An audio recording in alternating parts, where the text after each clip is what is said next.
आप सुनने जा रहे हैं रविंद्रनाथ टैगोर की लिखी कहानी द इन्वेंशन ऑफ शूज यानी जूतों का आविष्कार।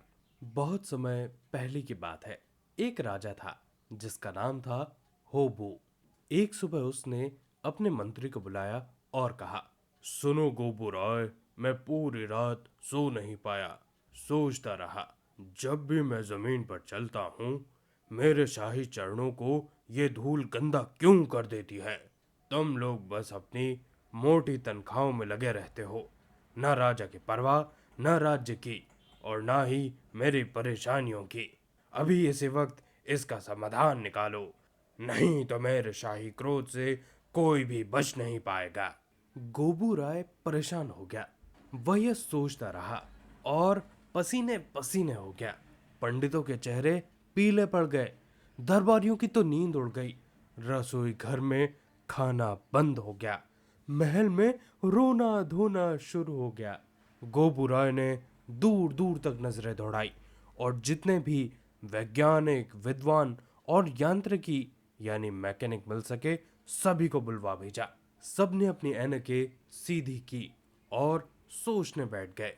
बहुत सोचने के बाद उन्होंने कहा, अगर मिट्टी हटा दी गई तो फसलें कैसे उगेगी। राजा ने कहा, अगर तुम इसका हल नहीं निकाल सकते तो तुम्हारी क्या जरूरत।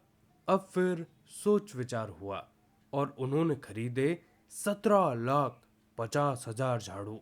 कामगार बुलाए गए, राज्य की सफाई शुरू हो गई। धूल इतनी उड़ी कि राजा का चेहरा और सीना धूल से भर गया। कोई अपनी आंखें खोल नहीं सका, सूर्य भी दिखाई नहीं दिया। लोग खांसने और घुटने लगे। पूरा राज्य धूल में डूबने लगा। राजा चिल्लाया, तुम लोग धूल हटाने वाले थे, धूल उड़ाने वाले नहीं। अब भेजे गए 21 लाख पानी लाने वाले। हाथ में पानी की बोरियां लिए हुए जहां धूल दिखी वहां पानी डाला। जलाशयों में कीचड़ भर गया, न नाव चल सकी न ही मछलियां बची। जमीन कीचड़ से भर गई, लोग न चल सके न ही दौड़ सके। बाजार बंद हो गए, व्यापार ठप पड़ गया, प्रजा बीमार हो गई। राजा ने कहा, धूल हटाई और बदले में कीचड़ दे दिया। अब फिर से हल निकालने की कोशिश शुरू हुई। फिर से बुद्धिजीवियों ने अपने दिमाग लगाए। कई सुझाव मिले। राजा जी, जमीन पर चटाई बिछा दो, गलीचे और कालीन से धूल नहीं लगेगी। किसी और ने कहा, राजा को महल के अंदर ही रहने दो, कहीं बाहर मत जाने दो, तब उसके पैरों को धूल ही नहीं लगेगी।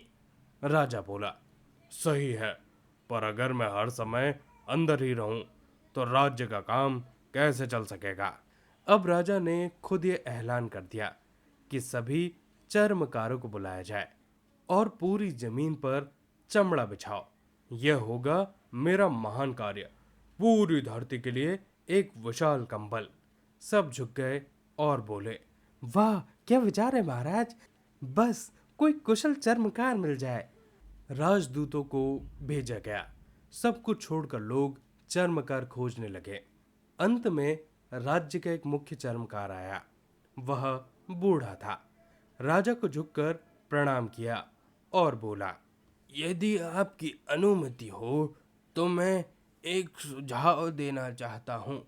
यह सरल पर प्रभावशाली उपाय है। राजा बोले, कहो। बूढ़ा चर्मकार बोला, अपने शाही पैरों को ढक लीजिए महाराज, तब पूरी धरती को ढकने की जरूरत ही नहीं होगी। राजा चौंका, अगर इतना ही आसान होता तो हम सब परेशान क्यों होते। गोबू राय चिल्लाया, इसे पकड़ो और जेल में डाल दो। लेकिन तब तक बूढ़ा चर्मकार अपने काम में लग चुका था। वह महाराज के चरणों में बैठा, माप लेने, काटने, सिलने और फिट करने में व्यस्त था।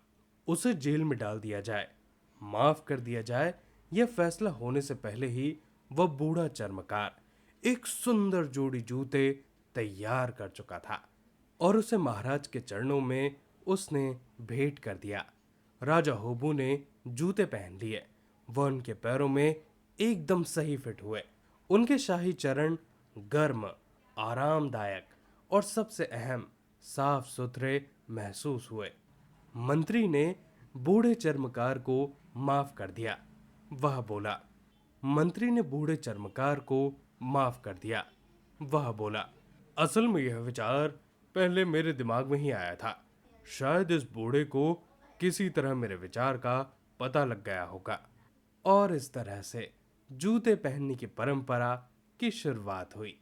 राजा के शाही पैर बच गए, गोबू राय भी बच गया और धरती माँ भी। दोस्तों, ये थी पूरी कहानी। आशा करता हूँ कि आपको ये कहानी अच्छी लगी होगी। ऐसी और कहानी सुनने के लिए इस वीडियो को लाइक कीजिए और चैनल को सब्सक्राइब कीजिए।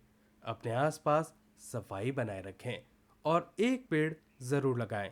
आप सभी का बहुत बहुत धन्यवाद।